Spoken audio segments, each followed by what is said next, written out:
Pronto. Então, estamos aqui com o nosso grupo do CASE 2. Grupo? Qual é o grupo de vocês?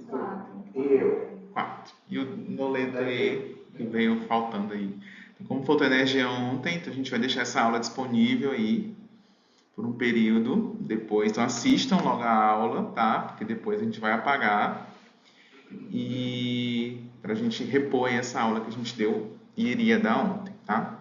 Então, entrando nas doenças, né, das inflamações de vias aéreas inferiores, a gente tem aí a bronquiolite, que acaba que tem uma alta frequência aí, principalmente nas crianças menores de 2 anos, né? Então, a gente tem essa importância aí, que acaba sendo um diagnóstico diferencial dos quadros respiratórios, né? Seja os quadros respiratórios de própria asma, né? Claro que no bebezinho a gente não vai esperar que ele tenha asma ainda, né? Mas, por exemplo, pode ser aquele bebê chiador que está sibilando e às vezes a gente confunde com bronquiolite.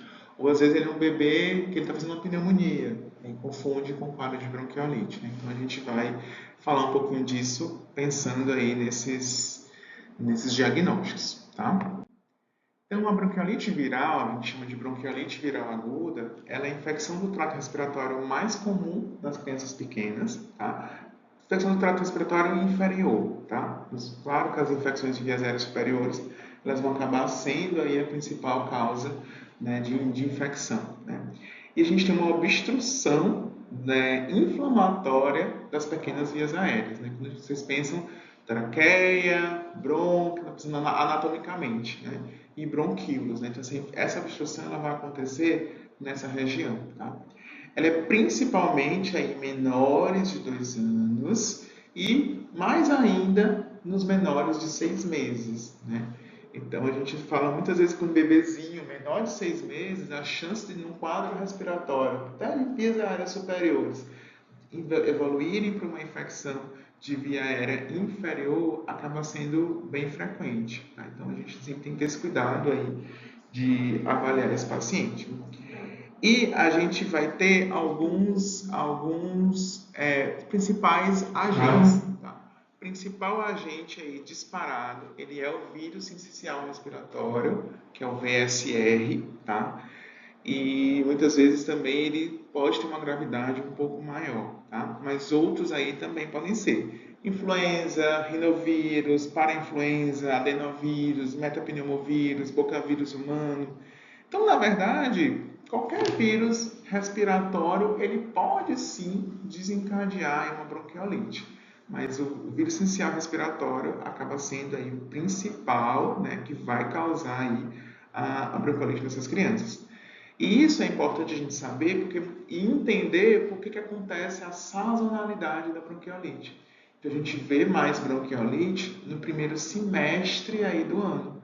Né? Vamos pensar em região sul, é exatamente aquela área ali de outono e inverno. Né? Então, é uma área realmente, é uma época bem mais frequente aí desses vírus. Mas até em locais, como aqui em Teresina, a gente não tem uma estação do ano de verão, mas a gente tem a época de chuva. Então, a época de chuva também é um período que vai desencadear mais esses quadros respiratórios. Tá? Então, a gente tem mais no começo do ano aí esses pacientes fazendo esses quadros de bronquiolite. E o que a gente tem na bronquiolite? Então, na bronquiolite, a gente vai ter esse quadro aqui, vamos lembrar aqui da anatomia, né, do nosso paciente com pulmões saudáveis, tá? Então, a gente tem aqui os bronquíolos, tá? E a gente tem aqui ele é um caninho que vai passar aqui o ar, tá? Quando a gente tem uma inflamação nesses bronquíolos, né, uma inflamação decorrente aí de um quadro respiratório, então a gente vai ter, a primeira coisa que ele vai ter é uma diminuição do lumen, tá? Então esse lumen desse brônquio, ele vai diminuir porque ele vai estar inflamado, tá? E além disso, a gente tem ainda uma produção de muco, tá? E esse muco que está lá no brônquio, ele escorre também lá para a região de menor calibre, né? E esse muco também vai desencadear aí esses sintomas respiratórios desse nosso paciente. Então, se a gente comparar lá com a asma, o que na asma a gente tem? A gente tem também uma redução do calibre com uma diminuição da luz aí por essa inflamação. Então a gente tem, de uma certa forma, até semelhantes aí. Só que assim, na asma até pode ter morro, mas na bronquiolite os sintomas muitas vezes são mais associados também a esse morro. Por isso que muitas vezes as medidas que a gente faz para a asma, elas podem não funcionar no paciente que tem bronquiolite, se eu pensar unicamente nesse mecanismo aí de redução aí desse nosso calibre, tá? E aí, como é que a gente dá o diagnóstico, tá? Então eu falo, a primeira coisa é a gente pensar num paciente com um quadro respiratório e você vê que esse quadro respiratório ele é baixo, tá? Ele não é de vias aéreas superiores, ele é de vias aéreas inferiores, tá? A idade, eu sempre boto ela no primeiro ponto, porque você vai ter uma bronquiolite no menino de 5 anos? Não, muito provavelmente não vai ser uma bronquiolite um menino de 5 anos que chega cansado no seu consultório na urgência, tá? O mais provável é que a gente tenha isso em crianças menores. Então, chega, o quadro clássico é um bebezinho de 3, 4 meses de idade que chega lá no pronto-socorro cansado. Às vezes tem outros sintomas associados, né? Então, a gente pode ter febre, então começou um quadro febril, às vezes de 1 a 2 dias, tem tosse, taquipneia, tiragem, crepitações sibilâncias. Esses sintomas aqui, todos eles são muito inespecíficos, tá? Então a gente pode ter um paciente que tem uma pneumonia e pode ter todos esses sintomas, tá?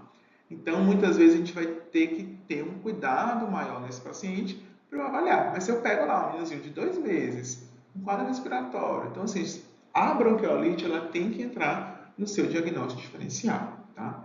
E é muito importante também que a gente consiga entender e avaliar esse nosso padrão respiratório do nosso paciente, para eu dizer se ele tem um padrão aí de dispneia, de taquidispneia. Quanto mais alterações ele tiver, maior um quadro respiratório e maior uma chance, por exemplo, de insuficiência respiratória, tá?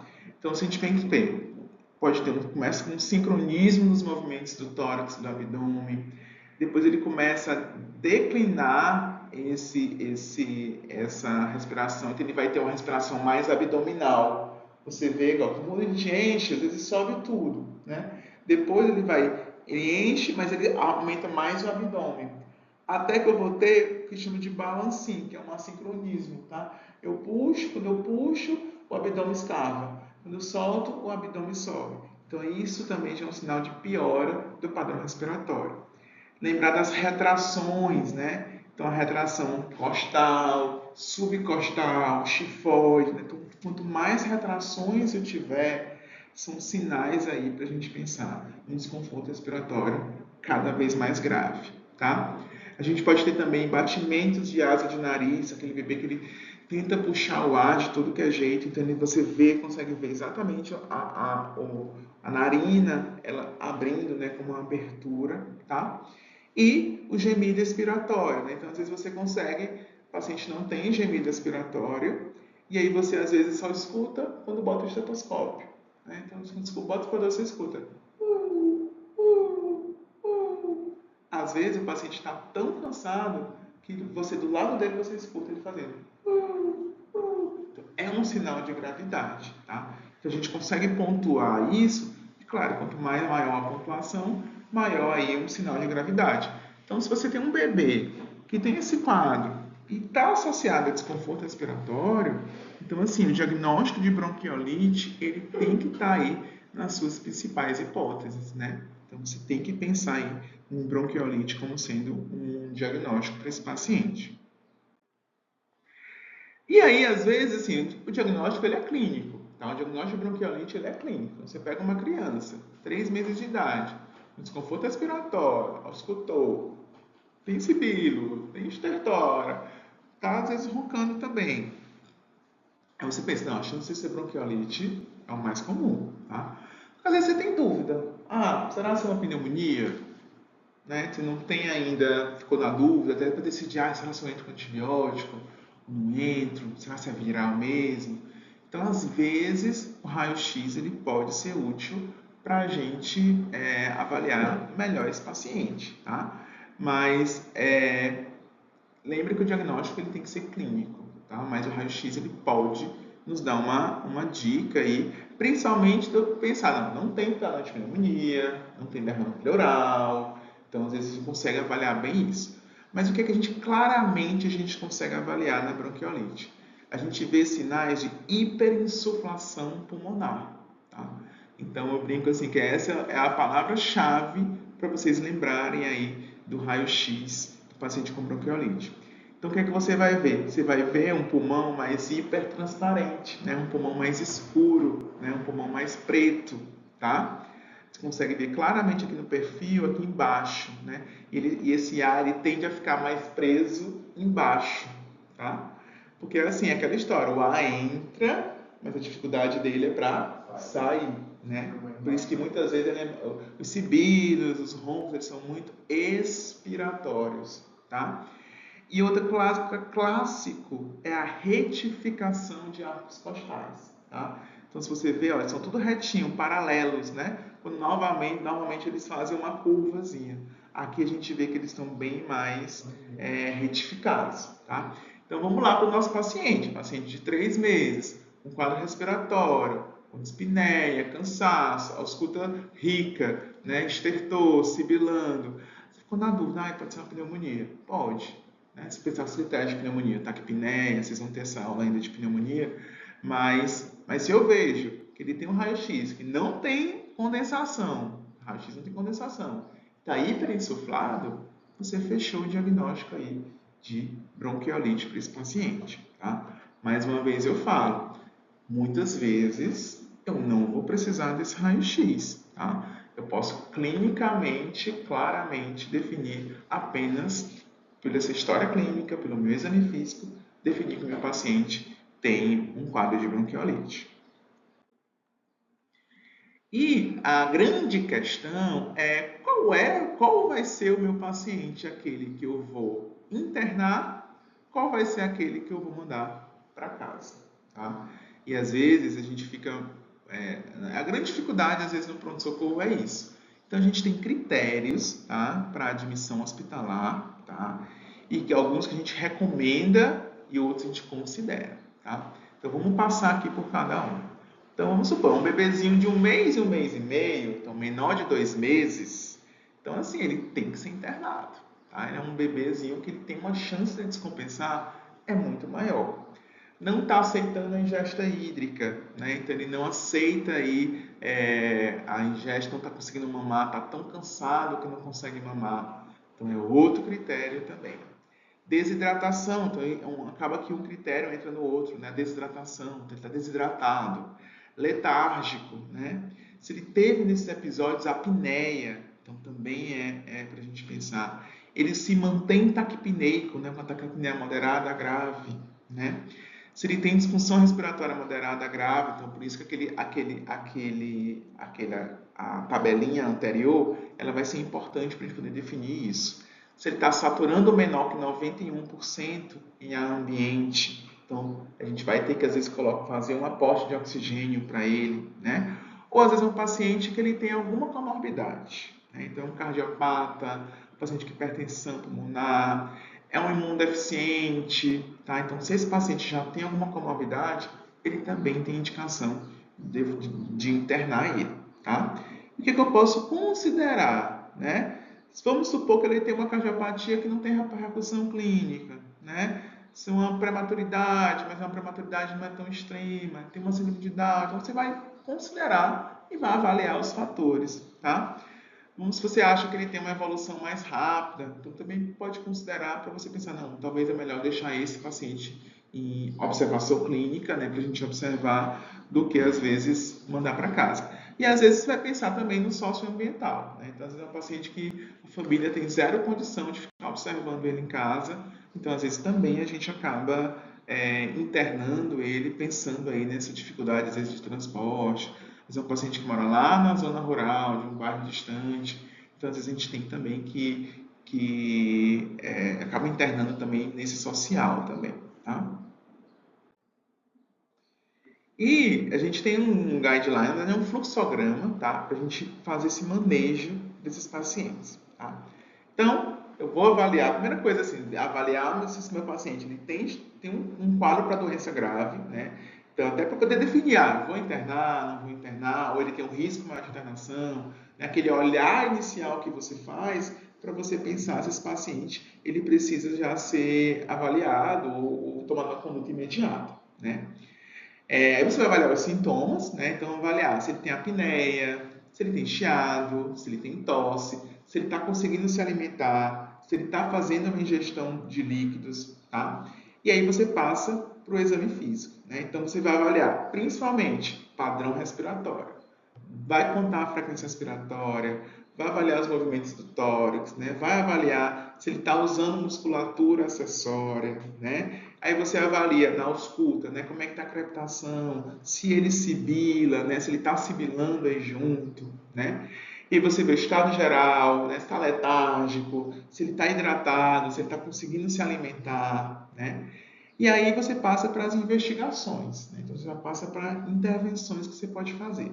Então, a primeira coisa, saturação de oxigênio. Então, você vai colocar a saturação para você avaliar. Lembra que a saturação é um critério ali para você internar ou não esse paciente. Dependendo do lugar onde você esteja, você pode pedir um teste sorológico, um teste virológico, na verdade. Então, por exemplo, você saber, né, se é uma influenza, saber se é um sistema respiratório. Vai mudar a sua conduta naquele momento? Muitas vezes não. Mas lembra, por exemplo, que a gente tem teste rápido para H1N1. Então, às vezes, você pode fazer um teste rápido para ele e ver que ele é um H1N1A, não foi influenza, tá?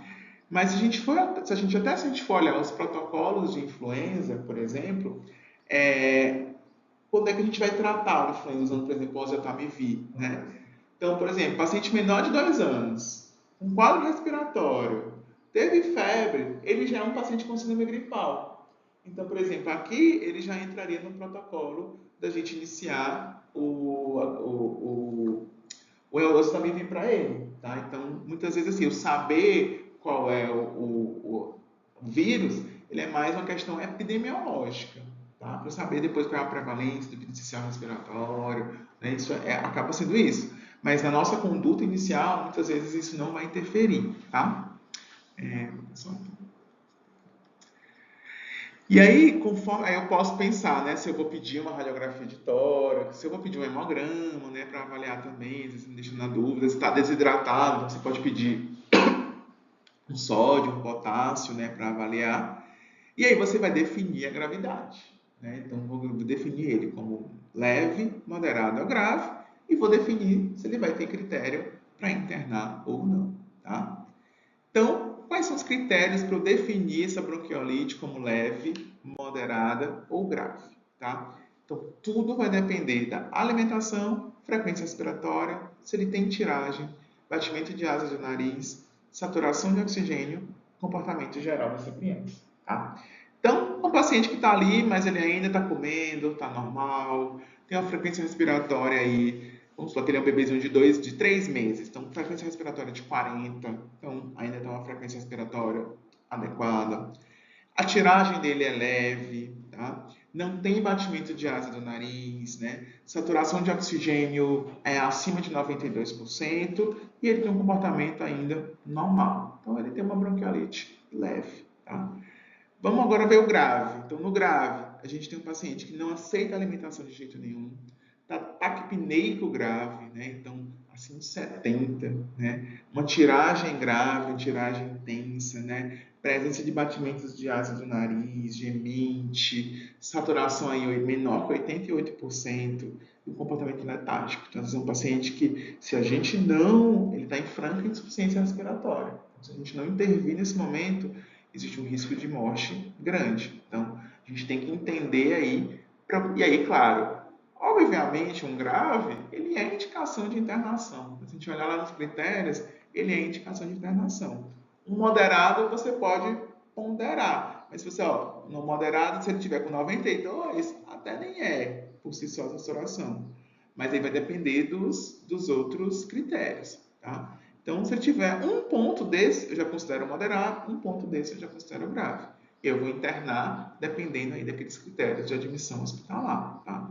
Na maioria das vezes, se ele está um moderado a grave, a chance dele internar já é grande, porque muito provavelmente ele já vai ter aí algum outro critério, né? Mas os leves a gente só vai desinternar, se é um paciente que já tem uma cardiopatia, né? Então, vai ser muitas vezes isso o que vai estar associado, tá?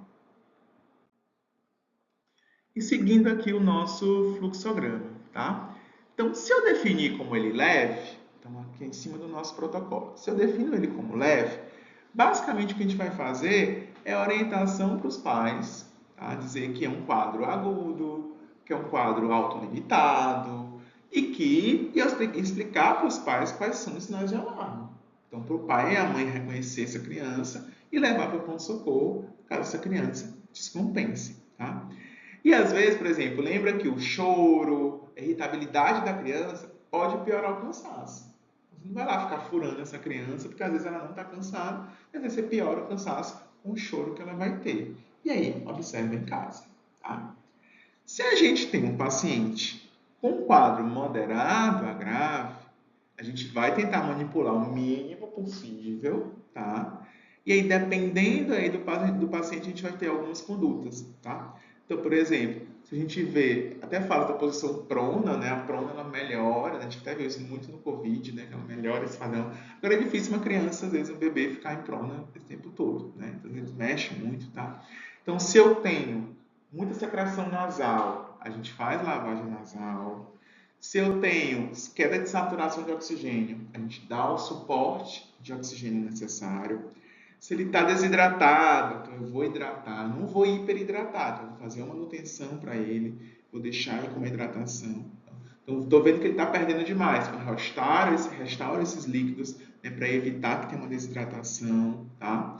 Vai estimular o aleitamento materno desse paciente, né? Então é importante também. E aí, muitas vezes, a gente vai falar um pouquinho das medicações que podem ser feitas, né? E a gente pode tentar esse pacote aí de medicações. A gente vai já explicar cada uma delas. Pode ser que eu precise de exames, né? Então, às vezes eu vou fazer meus exames. Lembra também da gasometria, tá? Então, se o paciente está em uso de oxigênio, a gasometria ela vai te ajudar, principalmente se ele tiver um quadro mais grave, tá? E sempre reavaliando esse paciente de hora em hora, tá? E quando a criança não está saindo da alimentação, mas a hidratação é um negócio aqui? Sim. Até. Ninguém, a criança, em criança que não, o que é mais importante, comida ou líquido? Numa fase aguda, é líquido, tá? Então, por exemplo, às vezes a gente já consegue dar caloria na hidratação, tá? Então, num primeiro momento, a minha preocupação vai ser líquido, hidratação e um aporte calórico. Eu consigo dar esse aporte calórico na hidratação, então, com a glicose, calculo lá, eu consigo dar esse aporte nisso. Depois, não adianta tu dar, se ela está cansada, não adianta tu dar alimentação para ela, tá? Então, às vezes você vai preferir isso. Claro que uma criança, às vezes, ela não está aceitando, mas às vezes você pode fazer até uma dieta interal, dependendo do paciente, tá? Mas, assim, às vezes, o que você precisa, às vezes, manter uma criança hidratada, dando o suporte calórico que ela precisa, tá? E aí, se você vê a deterioração clínica, né, está piorando, né, então é um paciente que ele vai ter que ir para a UTI, tá? Tem um suporte mais avançado, né? Às vezes a gente não consegue ter essa UTI, porque às vezes eu não vou conseguir, não é apenas suporte de oxigênio. Eu preciso dar, não é apenas o aporte, eu preciso às vezes dar também pressão, tá? E aí às vezes uma criança menor a gente pode fazer um CPAP, né?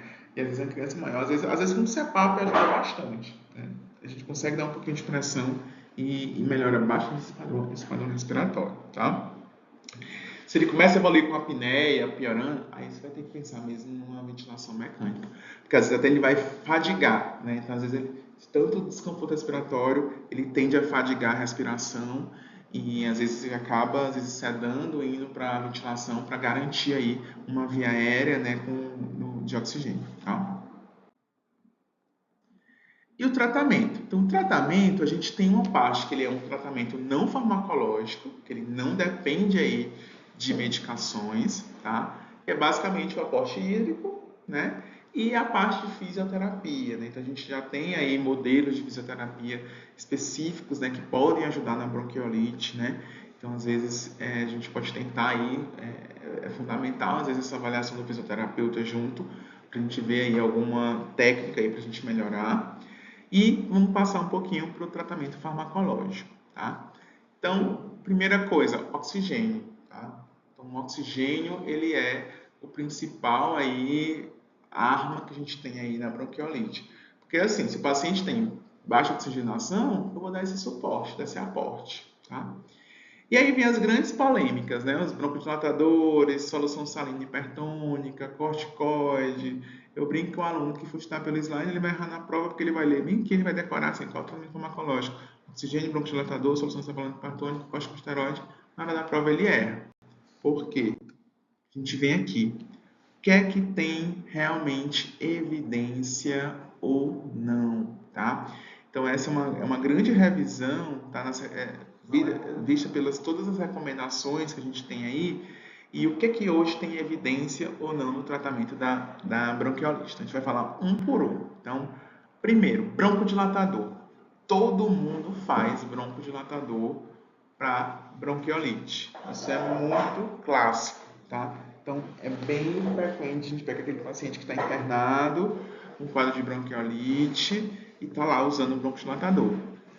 Por que a gente usa o broncodilatador? A gente lembra daquele se eu tenho uma inflamação no brônquio e esse brônquio está fechado, na hora que eu dilato esse brônquio, ele vai passar mais ar. Ao mesmo tempo, se eu tenho um catarro, o catarro vai descer mais fácil, né? Ele estava lá. Na hora que eu abrir, o que o catarro vai fazer? Ele vai descer mais ainda, tá? Então, o broncodilatador, ele não deve ser usado aí, ele é utilizado como não recomendado, tá?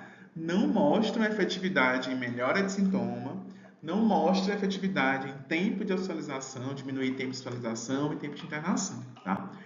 Na prática, a gente vê que algumas crianças, elas podem melhorar com o broncodilatador. Então, o que você pode fazer? Um teste terapêutico. Você fez ali. Vê se melhora. Não melhorou, não adianta você ficar mantendo esse broncodilatador, tá? Mas pensando em guideline, não é recomendado, tá? Então, às vezes a gente também entra com a adrenalina, né? Para fazer aquele bloqueio duplo, né? De beta, alfa, né? Então a gente às vezes usa adrenalina junto, né? A adrenalina também não está recomendada. De vez em quando a gente vê algumas prescrições, o paciente está mais grave, além do salbutamol, ele também prescreveu uma adrenalina. Também sem evidência de melhora, seja paciente hospitalizado, né? A gente não tem como usar adrenalina em casa, né? Mas hospitalizado não houve diferença, tá?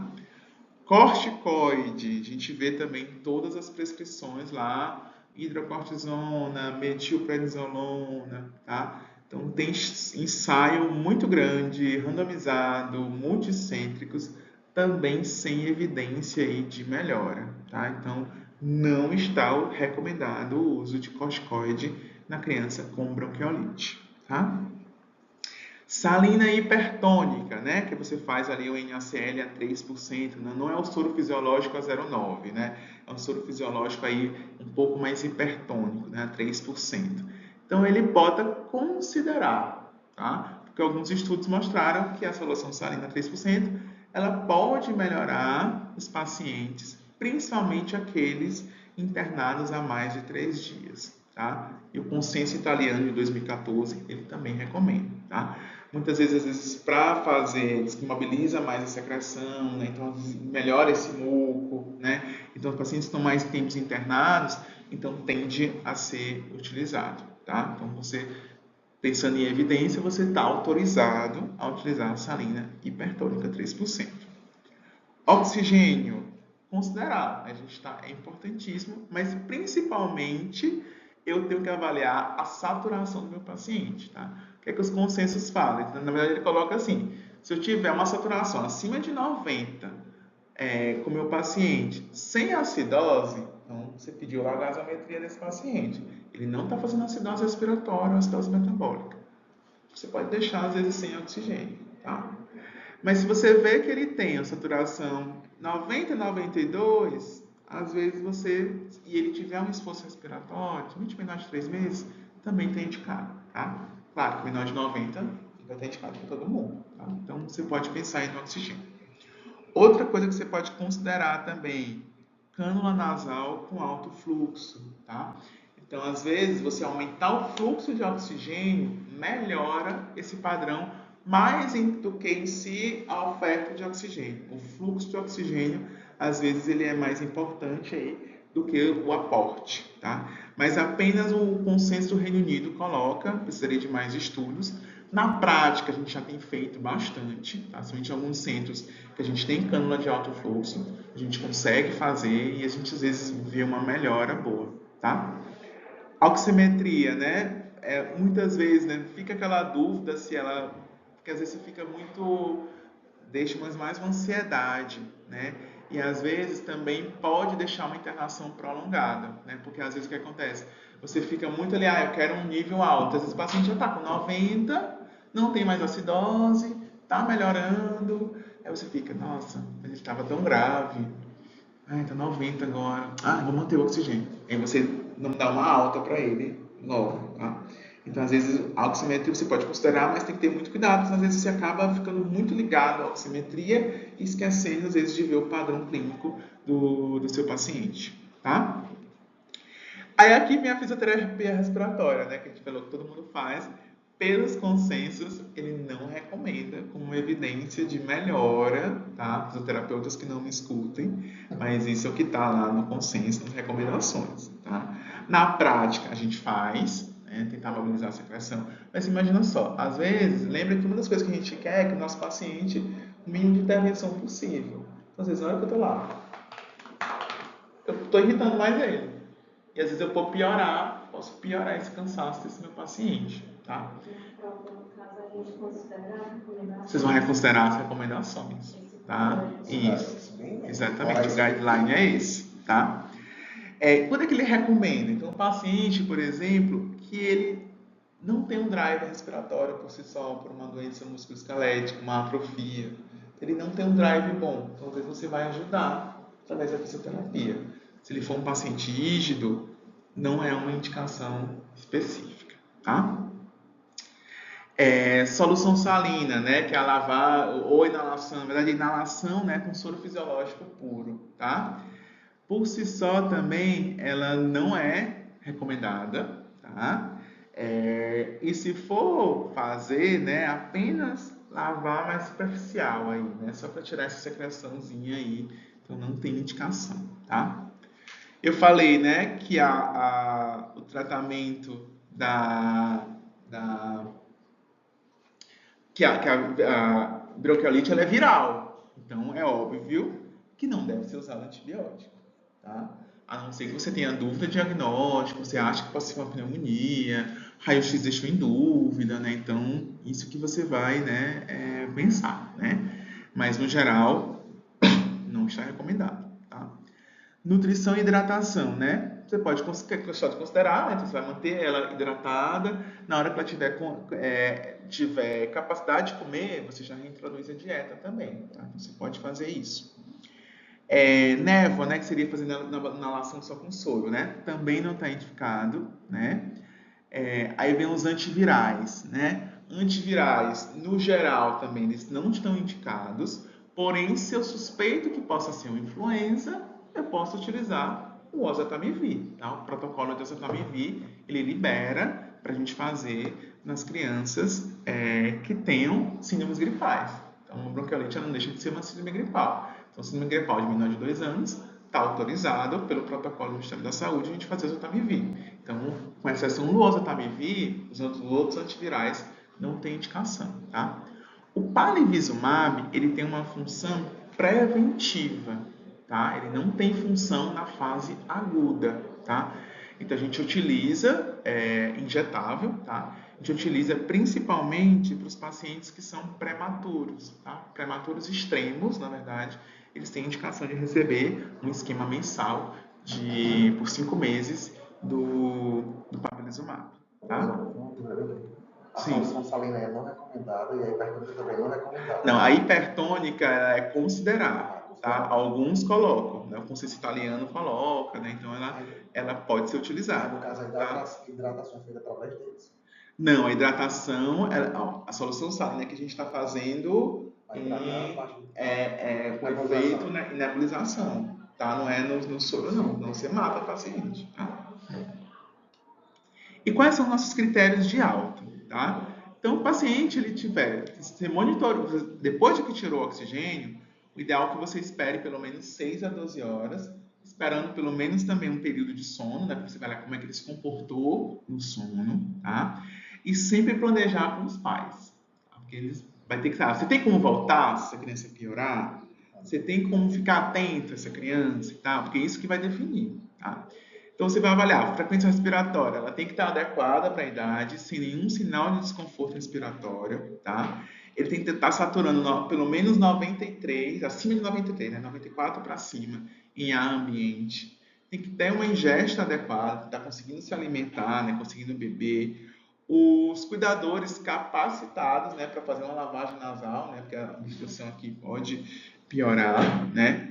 Cuidadores capazes de entender as orientações que vocês deram, né? E, principalmente, evolução e motivos para retorno, sinais de alerta, né? E o ideal é a gente tivesse uma reavaliação dessa criança aí em 48 horas, 22 horas, para que a gente possa garantir que essa criança realmente está bem, tá? Precisa ter todos esses critérios? Sim, precisa ter todos esses critérios. Tá? Então tem que ter todos esses critérios aí para que a gente possa dar alta para esse nosso paciente. Porque é para eu garantir que ele vai conseguir ter um acompanhamento em casa. Tá? Essa revisão médica precisa ser feita com frequência ou A gente não consegue fazer. Né? Porque, por exemplo, às vezes, o ideal é que cada pessoa tivesse seu pediatra, né? Tivesse seu pediatra de rotina, que a gente conseguisse, por exemplo, botar para reavaliar. Né? Então, por exemplo, foi internado. Ah, não, daqui 3 dias você vai no seu pediatra vai avaliar você e fica tranquilo. Né? Se tivesse um ambulatório também pós-alta, né? Às vezes tem alguns centros que tem um ambulatório pós-alta. Toda criança que tem alta, em 3 dias, 4 dias, ele é reavaliado e também seria uma ótima opção. Tá? E aqui é a profilaxia, né, com o pavlizumab, tá? Hoje a gente faz, né? O pavlizumab, como eu falei, a gente não utiliza na fase aguda, mas a gente utiliza aí para fazendo profilaxia, né? Para a gente evitar que esse nosso paciente tenha uma infecção aí pelo vírus sincicial respiratório. Então eu protejo contra o sincicial respiratório. Eu não protejo contra os outros vírus, tá?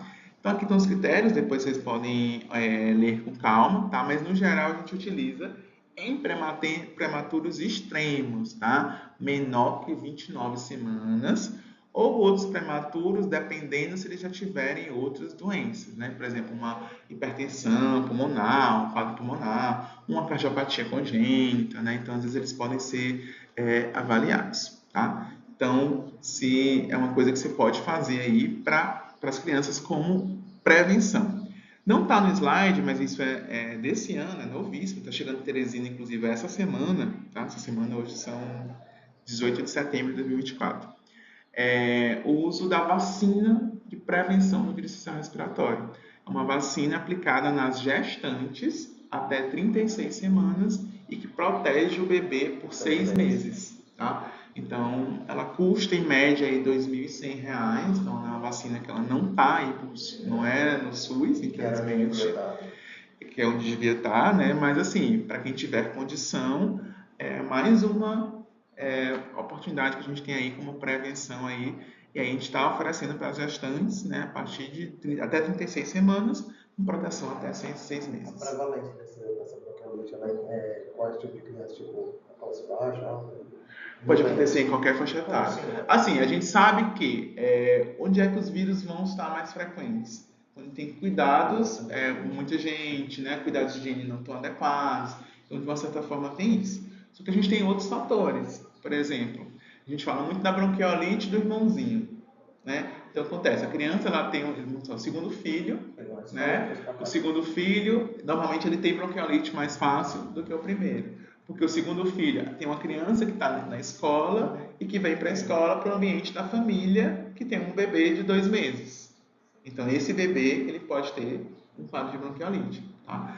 Mas se a gente pensa nas infecções respiratórias, sim, elas são mais frequentes em classes mais baixas, pensando nisso. Tá? Mas pode acontecer em qualquer família, inclusive Acho que teve um famoso aí que teve bronquiolite, acho que... Pronto, o filho da Gabriela Pugliese. Lembro na época, foi com 1 mês de vida, ele teve bronquiolite, ficou todo mundo, as mães todas assustadas. Eu falei, não, gente, bronquiolite tem todo ano, tem que pegar todo mundo. E as mães assustadas só agora, porque o filho da Gabriela Pugliese teve bronquiolite. Mas ele teve com 1 mês de vida. O filho da Dona Maria da Lavagna Também tem, né? Mas o da Pugliese ele teve com 1 mês. Com 1 mês de vida, ele internou no Einstein com bronquiolite. E a data de tratamento habitual? Data de mortalidade habitual? Normalmente, assim, se você faz esses cuidados e tudo mais, lembra que mata, porque vai levar a insuficiência respiratória. Mas normalmente a gente consegue, sim, com esses cuidados iniciais, né, fazer, né, é um quadro, ele tende a ser autolimitado, tá bom? Então, gente, a frequência vocês vão colocar aí nos comentários aí desse vídeo, tá? Vai ser no YouTube, né? Eu acho que estamos no YouTube. E esse vídeo ele não vai ficar até o dia da prova, eu vou deixar ele por 24 horas, tá? Então, eu vou colocar hoje, na hora que eu colocar eu aviso a líder, tá? E ele vai ficar por 24 horas, então vocês têm 24 horas para assistir essa aula, colocar a frequência, assinar, tá? Faz um comentário no vídeo com o nome de vocês, e depois de 24 horas eu vou retirar a aula, tá? Então, conta como uma aula para vocês aí assistirem, tá bom? Dúvidas do grupo aqui do caso? Tá? E quem tiver dúvida pode também mandar escrever aí que a gente responde também, tá? Professor, só um negócio, bem aqui. Sim. Bem aqui, tá lá. A gente precisa assistir de novo, né? Nos critérios de... Então, só bota lá no... Ela precisa, que ela perdeu metade da aula.